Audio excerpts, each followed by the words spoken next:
Ya, pemirsa, Anda masih menyaksikan Selamat Pagi Indonesia. Saya Vivi Alaida Yahya. Berbesar hati menerima penyakit langka yang diderita sehingga mampu berbuat kebaikan dan bermanfaat bagi masyarakat. Tidak semua orang bisa melakukannya. Tapi bagi Syarifah alias Shihab, justru perjalanan hidup inilah yang menjadikannya manusia yang lebih bermakna.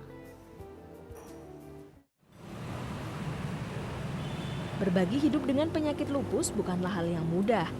Selama 8 tahun terakhir, Syarifah alias Shihab terpaksa harus menjalani hari ketika tulang-tulang di tubuhnya terasa nyeri, sakit kepala tak tertahan yang membuatnya kerap pingsan saat beraktivitas. Namun segala rasa sakit akibat penyakit ini tak membuatnya berhenti berbuat sesuatu. Berawal dari kecintaannya pada dunia literasi, Syarifah rutin menggelar workshop penulisan buku. Aktivitasnya berkembang tak lagi sekedar berbagi ilmu menulis, namun juga berbagi pengalaman hidup yang memotivasi remaja. Hal inilah yang mendorongnya membentuk Syarifah alias Shihab Foundation yang melaksanakan berbagai aktivitas sosial.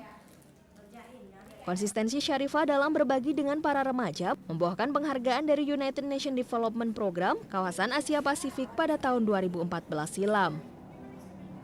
Jadi kebetulan kegiatan yang saya lakukan ini di Syarifah alias Shihab Foundation itu menginspirasi pihak PBB bahwa itu bisa menjadikan model, dijadikan role model, dijadikan proyek percontohan bagi negara-negara lainnya, di mana bahwa untuk menghentikan aksi terorisme, radikalisme, ekstremisme, dan aksi kriminal lainnya, terutama yang menyangkut dengan remaja, salah satunya adalah dengan preventif, dengan pencegahan. Nah, menurut mereka pencegahan yang saya lakukan dari sekolah ke sekolah, sharing, motivasi, itu bisa menjadikan remaja tidak menjadi teroris, tidak menjadi kriminal dan radikal, juga tidak menjadi ekstrim.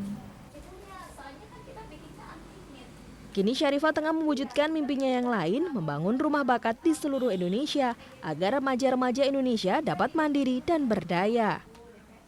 Dari Bogor, Jawa Barat, Yudi Irawan, Metro TV. Mbak Syarifah alias selamat datang di Selamat Pagi Indonesia. Ini dengan pink ya, baju pink, terus wajahnya juga pinkish gitu ya. Kok segar sekali ya Mbak, terlihat tidak seperti Oedapus. Alhamdulillah, semua berkat rahmat dari Allah SWT. Saya yakin satu hal bahwa ketika kita membuat hal-hal kegiatan positif, maka Allah SWT akan membantu kita, memberikan kita kesehatan jasmani dan rohani. Oke. Pada saat Mbak berumur 20 tahun itu tahun 2008 kan, itu dokter baru mengatakan bahwa Mbak menderita lupus ya. Apa artinya waktu itu vonis dokter untuk Mbak Alia? Sampai saat ini, baik saya maupun keluarga tidak pernah mau mengingat-ingat atau sedih dengan hal ini, karena keluarga saya sendiri pun bilang bahwa itu dokternya salah diagnosa begitu. Itu dokternya salah diagnosa, salah vonis, dan saya tetap sehat. Nah, mungkin karena dukungan dari keluarga yang selalu menyatakan saya sehat, jadi saya terasa sehat.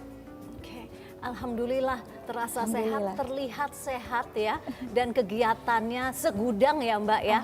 Oke, nah dari banyak pilihan ya untuk katakanlah fokus dengan keluarga, mengurus anak gitu, dan untuk menjaga kesehatan. Tapi Mbak memilih untuk lebih sibuk bahkan dari perempuan lainnya begitu ya.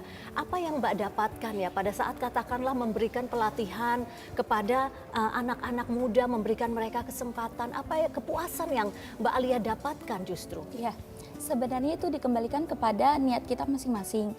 Niat kita sebagai manusia adalah menjadi manusia yang paling bermanfaat.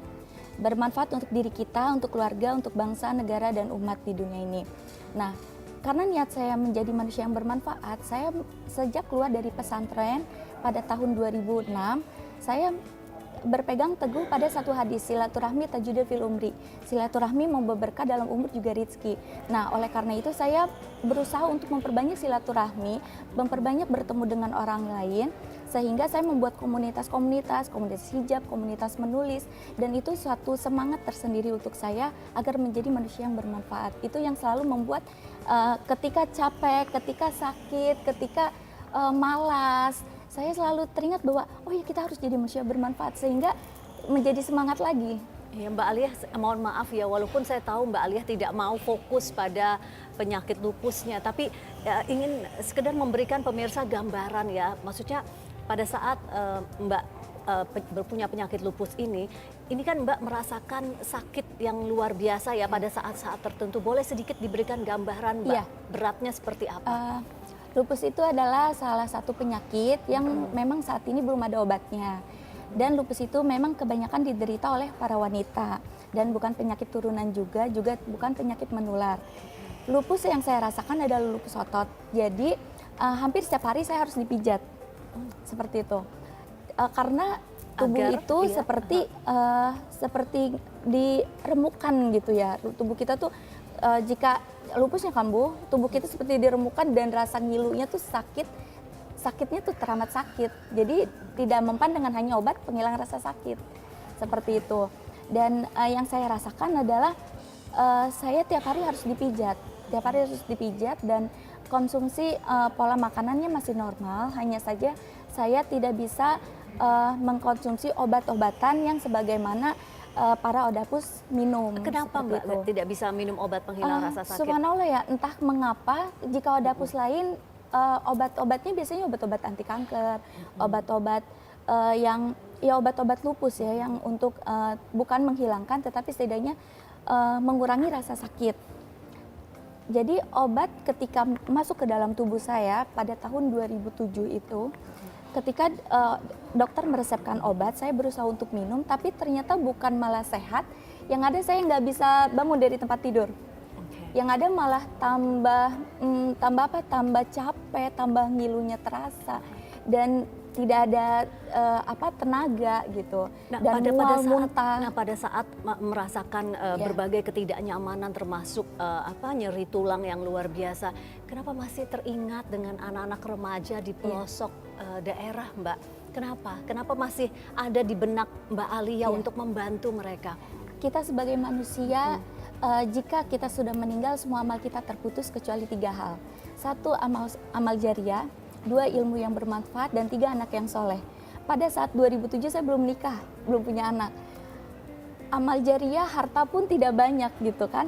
Jadi yang saya punya hanya ilmu. Nah, saya berusaha, saya kan nggak tahu nih meninggalnya kapan ya, umur saya panjang berapa umur saya sampai berapa tahun juga wallahu alam. Hanya Allah yang tahu itu. Saya berusaha apa yang harus saya tinggalkan sebagai amal saya. Maka saya punya ilmu, itulah yang bisa saya sharing, bisa saya bagikan kepada anak-anak remaja di pelosok daerah, terutama mereka sangat membutuhkan ilmu.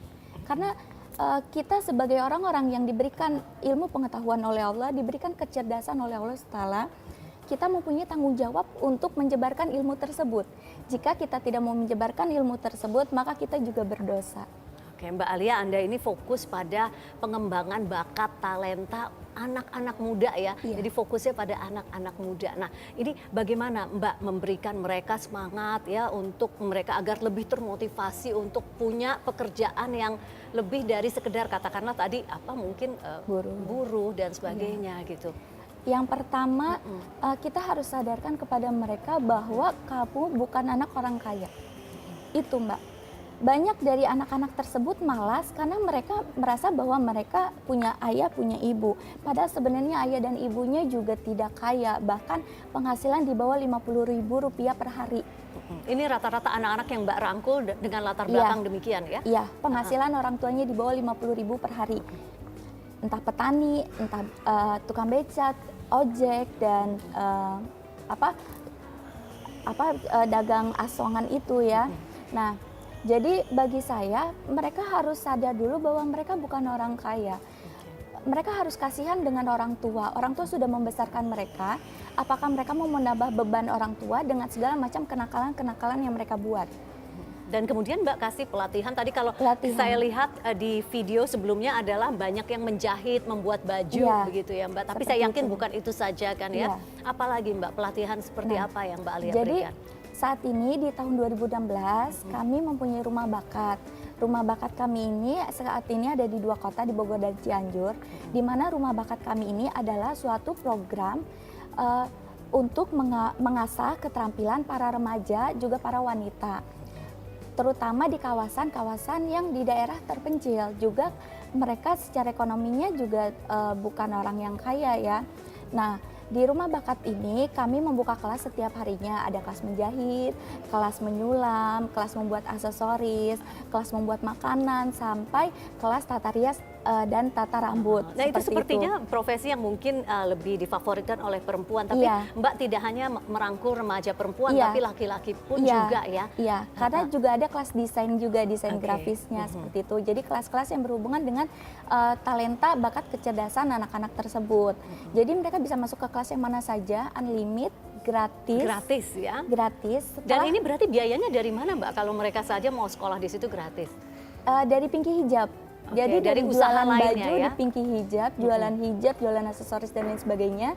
Penghasilannya, keuntungannya kami gunakan untuk kehidupan yayasannya kami. Saya yakin Mbak Alia ini bukan orang yang terlalu perhitungan ya, tapi pernah tidak ya tahu bahwa sudah berapa anak-anak remaja yang sudah berhasil Mbak rangkul, yang Mbak berikan pelatihan, pernah terhitung tidak kira-kira? Dari tahun 2007 hingga saat ini sudah 9 tahun, alhamdulillah sudah lebih dari 1.500.000 anak yang kami bina. Kami training, jadi datang ke sekolah, kami tes bakat, berikan sertifikat. Nah, dari 1.500.000 yang masih keep kontak dengan kami, hanya 10%-nya saja. 90%-nya entah hilang. Oke, Jadi baik. dari 10%-nya tersebut masih keep kontak dengan kami, bahkan ada yang sudah bekerja, sudah membuka usaha. Lalu kami juga mempunyai program funding saat ini. Oke. Program funding, jadi dari Rumah Bakat, setelah mereka mengikuti kelas-kelas bakatnya kami tawarkan kepada mereka, mau ikut Oke, baik. funding nggak gitu Aduh, Mbak pembiayaannya. Syarifah Alia, menarik sekali jalan ceritanya, tapi kami doakan yang terbaik Iya, untuk amin, kegiatan Mbak Syarifah Alia. Teman-teman luar biasa Iya. ya sosok Syarifah Alia. Begitu inspiratif, jadi Banyak kita pilihan diam-diam untuk tadi melakukan. mendengarkan. Ini kita harus banyak mencontoh sosok-sosok seperti Mbak Alia. Tetap semangat dalam keadaan apapun ya Mbak. Baik, terima kasih atas berbagi inspirasinya. Ya Luar baik, biasa kalau sekali begitu ya. Mbak Alia, salam buat teman-teman di Rumah Bakat dalam Yayasan Mbak ya. Dan pemirsa, demikianlah Selamat Pagi Indonesia kali ini. Semoga bermanfaat bagi Anda. Saya Vivia Laida Yahya. Saya Marvin Sulistyo. Saya Ade Mulya. Saya Widya Saputra. Kita sih ya. Kami akan undur pamit dan kembali besok pukul 7 hingga pukul 9 waktu Indonesia Barat. Terima kasih sudah menyaksikan Selamat Pagi Indonesia. Sampai jumpa dan selamat berpuasa. Selamat berpuasa Mbak Alia. Terima